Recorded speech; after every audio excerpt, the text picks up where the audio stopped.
Good morning, colleagues.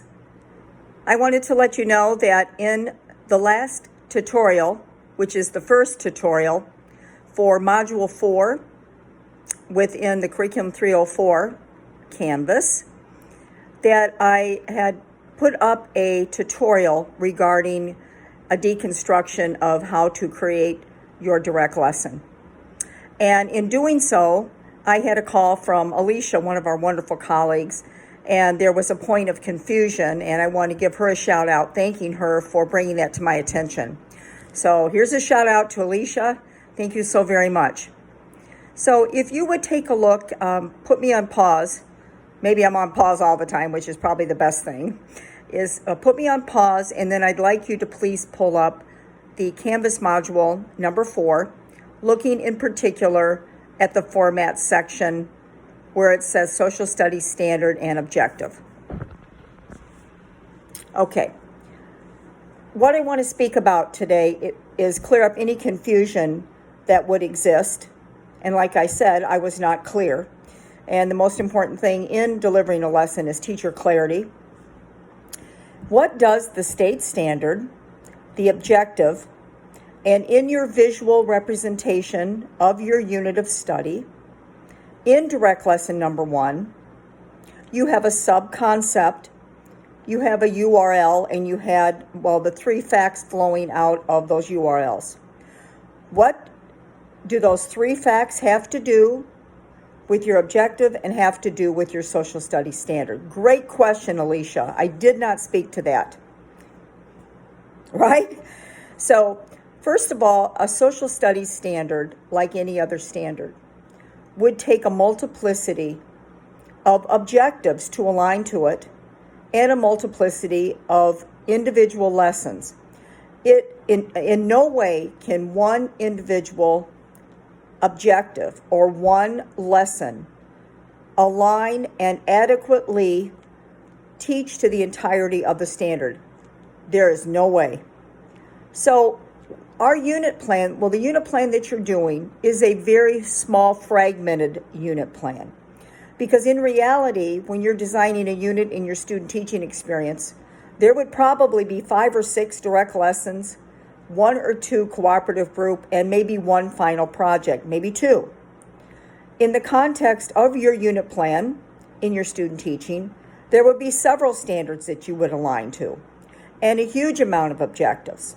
So I just want you to be able to create 3 types of lessons aligned to a standard driven by objectives. So I want you to think about your individual direct lessons. So if you would look at your visual representation, what I'd like you to do first is you have already selected your standard. You should be able to align pretty much any social studies concept to any kind of concept. We happen to be looking at community. So in the context, looking now at your social studies standard, I wanted you to bold print any verbs that are in there. If there's more than one, choose one. Choose the verb that would address at least 2, if not 3, of those facts in your visual representation. So again, choose and bold print a verb in your standard and look and make sure that it can align to between 2 and 3 of your facts. The answer is you can make it align. We're going to show you how to do that. So you are going to create an objective. As you are creating your objective, it would be my suggestion that you write out part C and under it part C, under it A, under it B, and then under it D. So instead of writing it from left to right, I would deconstruct it going down just like I have on the example. This will be assistive as you're learning how to write clearly stated objectives. So as I'm thinking about my verb, I'm going to pluck out that verb immediately. I'm not even looking at my visual representation right now. I'm going to pluck out that verb and put it in my part B of my objective. So I have that done. You can pluck out, if you're what level you're teaching. So put in your part A which would be, in mine it was the second grade students will. So far, you would already have had your A and your B from your standard, right? So you know that bold print, that bold verb, you're going to pull out from your standard, plug it in that part B. It's kind of like an equation. You have an equation C, A, B, D. Immediately you take out that bold printed verb. If there's two, you choose one. Put it in that B part right there. You got that done. You already know the grade level of your unit. Pluck that out, put it in there. So now you already have 2 of the 4 parts of a clearly stated objective done. So now this is when you will look at your facts in direct lesson number 1 and say, okay, I want to align to these facts, at least 2 of them, if not 3. I know I have my verb. I already have that in there because I've got it from my standard. What makes sense? What makes sense that would be in my part C and in my part D?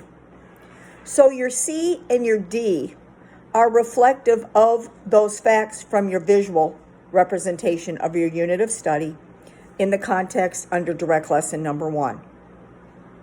So that is where the visual representation of direct lesson number 1, those facts and that subconcept, will show up. The second place in which it will show up will be in step 4, which I'm getting ready to do the video for. Step 4, which is input and modeling, and I'll speak about that in this next tutorial. But in the context of input and modeling, you will be having 5 W's: who, what, when, where, and why. Those will also intertwine with those facts, those 3 facts, 2 to 3 facts in your URL.